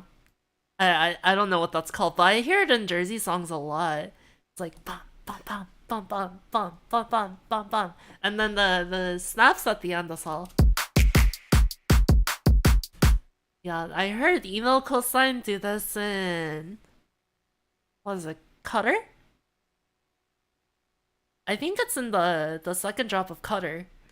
But yeah. Come up for fish tacos when you're done. Will do. Thank you. So yeah, I use this type of like alternate kick pattern, I guess. And then the chords also match as well.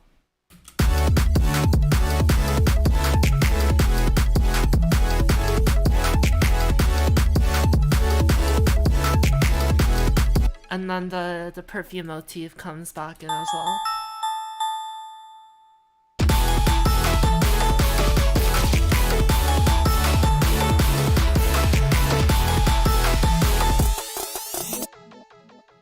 So yeah.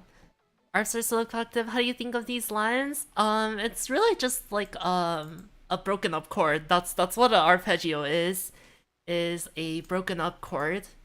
So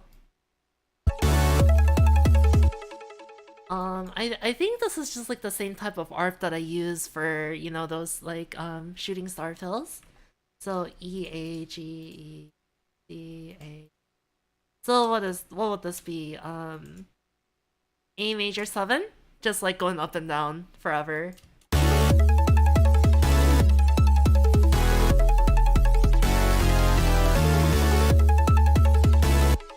And then I believe it, yeah, I think it opens up here.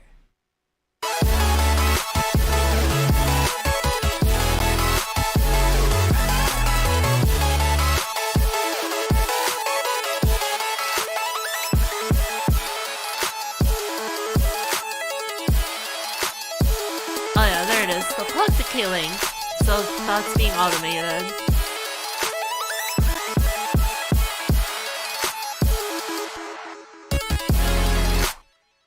And then yeah, this type of future bass drop is very, very Moe Shop inspired. I feel like I'm just saying everything's Moe Shop inspired. But yeah, even like the little choppy bass fills right here. That's all stuff I got from listening to Moe Shop.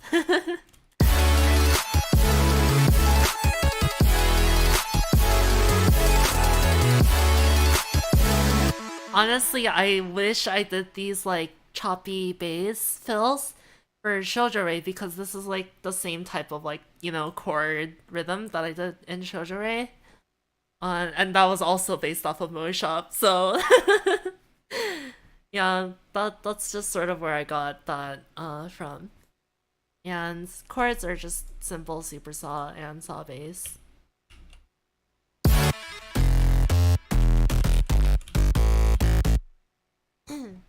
And there's actually this really small layer right here. Very, very unnoticeable, but it's very sparkly, and you can really, like, it makes a difference. I promise.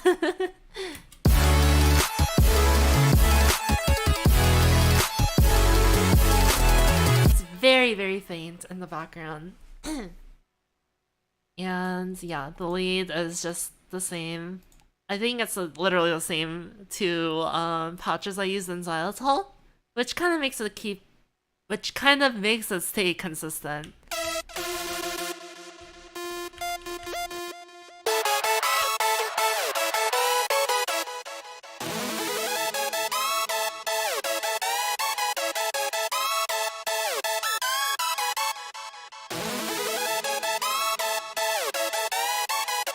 So yeah, it actually doesn't have any reverb on it. I just realized it's just delay, which I don't know. Sometimes I feel like I don't need reverb at all. Like the delay does enough, and kind of keeps things a little choppier and clean, which is good.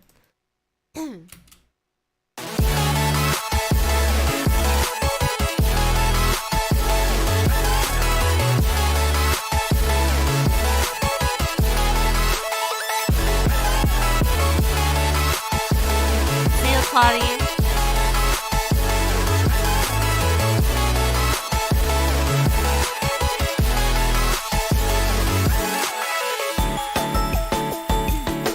So yeah, that's just sort of where this yeah. I'm not really sure what to explain. Oh, I guess I can go over the drums real quick. Oh wait, I think I literally just used the same snare that I did in Xylitol.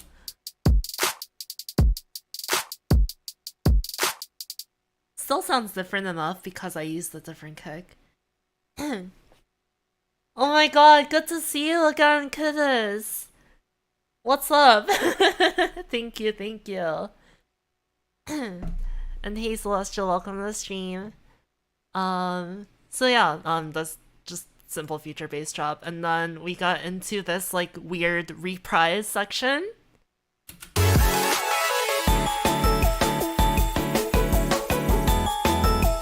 So this is where I really try and stress like the bossa nova theme a little bit.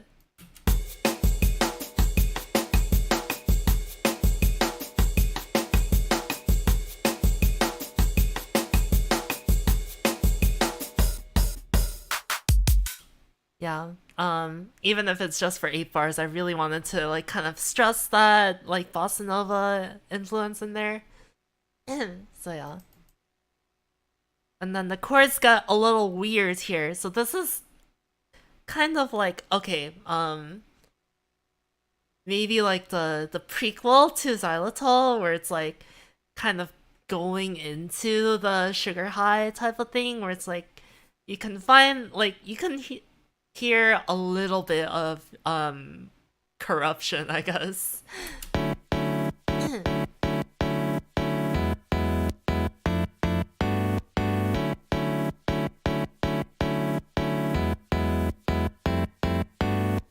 So there's actually no modulation happening just yet. It's just like a flat 6, flat 7 chord progression. And yeah, that goes into the section, which kind of makes it feel a little cooler. I don't know.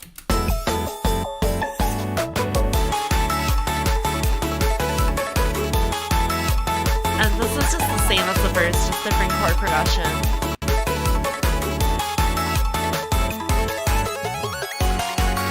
And then over here is where the modulation happens.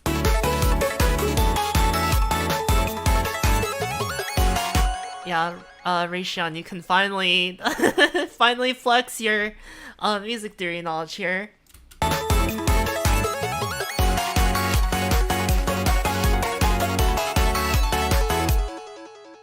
So it's basically just like using those like previous chords. Yeah, I'm not really too sure what the like complete theory is behind it, but it sounded cool, and I think I heard it in some other like piano piece that does this type of modulation. So yeah.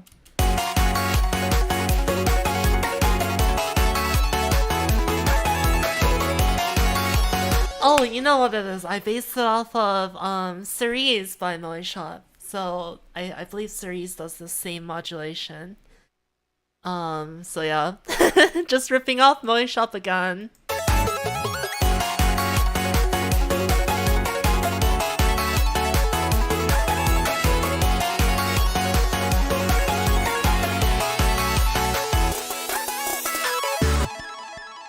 Yeah, and then just like slightly switching up the chord progression there at the end, so it leads back in very naturally to the original chord progression.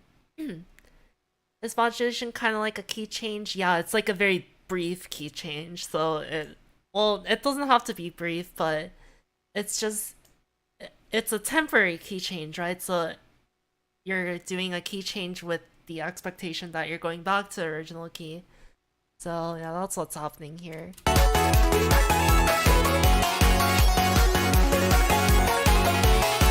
Or no, wait, was it Wonder Pop that does this actually? I forgot which Moe Shop song it is, but there's something with like a weird modulation thing that goes on.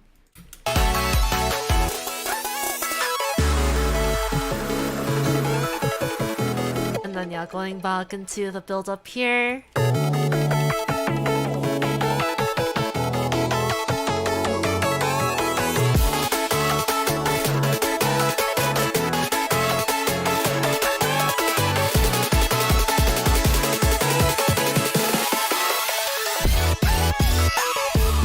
So yeah, what's happening here is just like the chords are. I'm using like the chord progression that is being used in the second drop.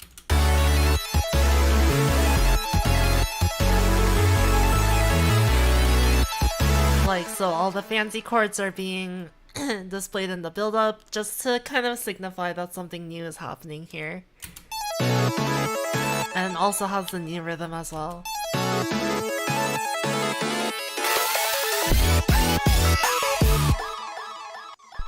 Yeah, and then I feel like, I don't know, I was really struggling with what to do for a second drop here. I was kind of just gonna go just feature bass and then maybe do kicks every beat or something like that. I still feel like that would have sounded pretty cool.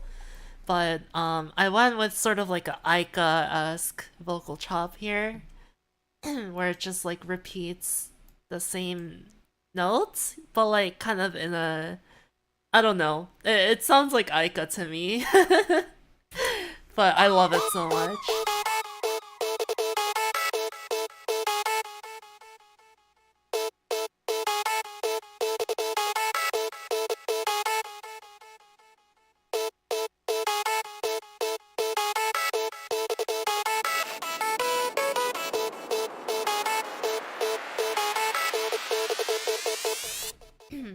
And yeah, so the kick only plays like here, and then it's kind of being carried by the 808. There's like extra notes within the bass line.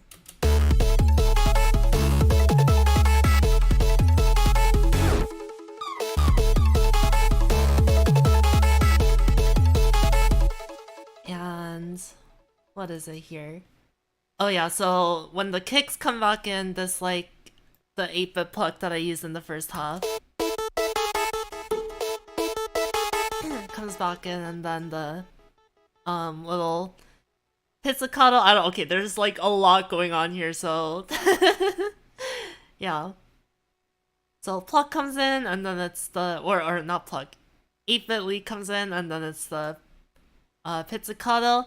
And of course, I had to include this here. Well, okay, I didn't have to, but I really wanted to include this here. So this is a sample of me saying got ketchup mixed with lettuce cheese because every time I wake up in the morning, I got burgers on my mind. Um, so yeah, this is just in there super subtly. I had to chop it up to make it not sound as noticeable.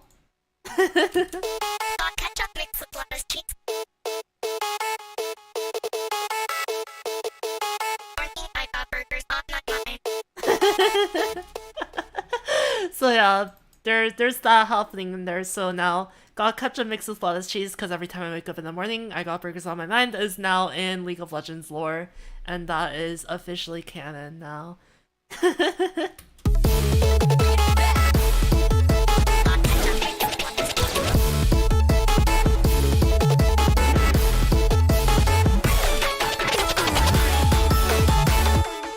So yeah, I really like how in this section there's no like big super saws. It's really just the bass and the vocal chop kind of carrying the whole section.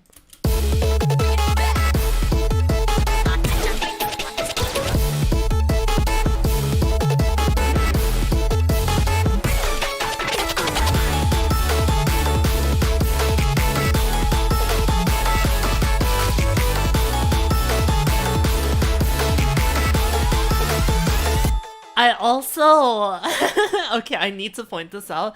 This is something I realized after the song came out, but isn't it really funny how I put a camera sound right when the word cheese is said? So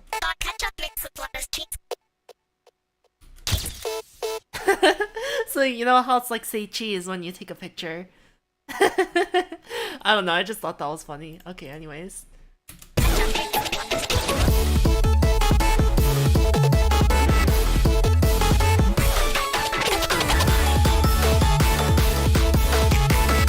I don't know, I just love this drop so much. And then it's using like the second drop chord progression where it has all these fancy chords.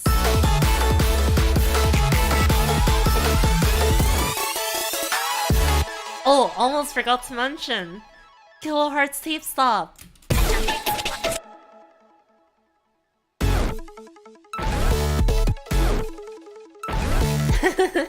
I got the new kilohertz effect, so I had to use them. So, yeah, I just threw the tape stop here.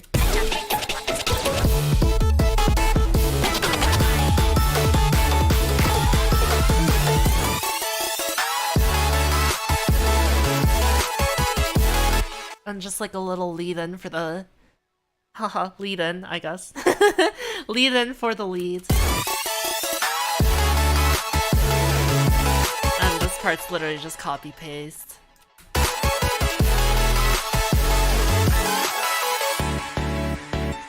And then very simple outro, it's just the... well, whatever was used in the verse, really.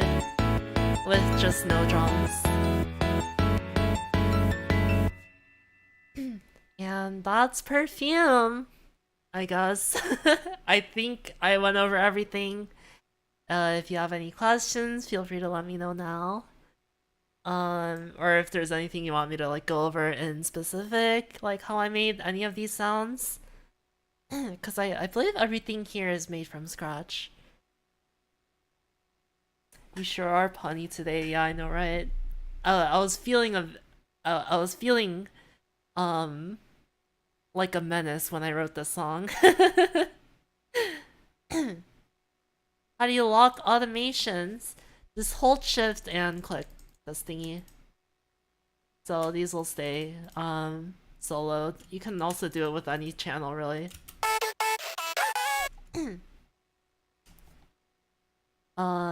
Master chain. Master chain is just the ozone. I know there's a Maximus here, it's muted, and Edison, I don't know what this is. Oh, just like a recording. So yeah, ozone is really all that I use. I just EQ out the side signal on the sub, and I do it again in the imager. I know it's redundant, but I just like being sure. And then I just raised the high end a little bit for the imager. Dynamics, I add a little bass boost. As well as just some just very standard compression over here. Feel free to go back to the bot and screenshot these if you want. And then maximizer, I try and aim for -2 RMS, but I honestly don't really care about numbers all too much, just like whatever sounds good and doesn't clip. But I believe this goes up to like -1.9 or something like that.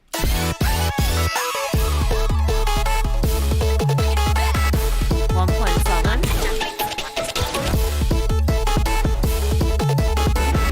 Yeah, -1.7-ish.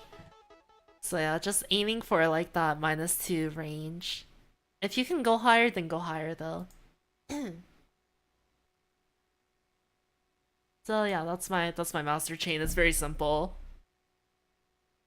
And yeah.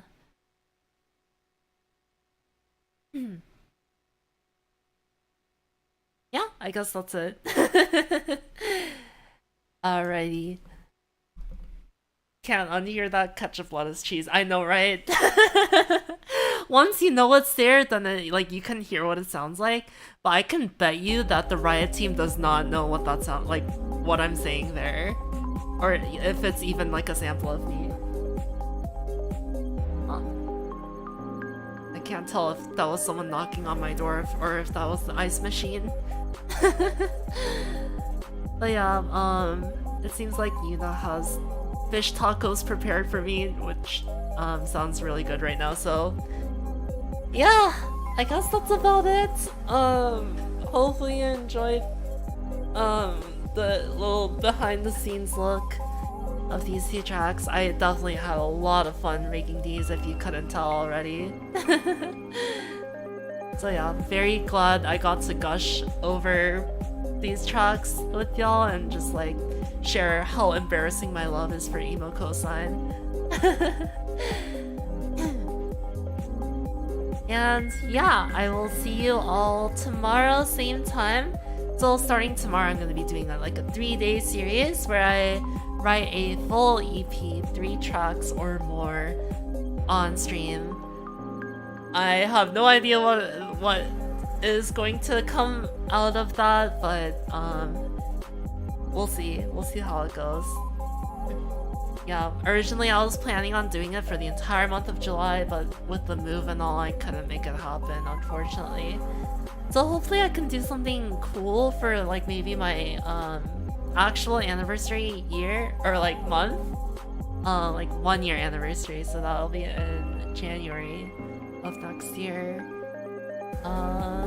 And yeah, I will see you all tomorrow, 1 p.m. PST. Or PDT, I think we're still in daylight. Alright everyone, take care, and I hope to see you all for July jams happening over the next few days. Bye bye everyone. Outro! Oh my god, I really need to organize my scenes. Bye bye everyone.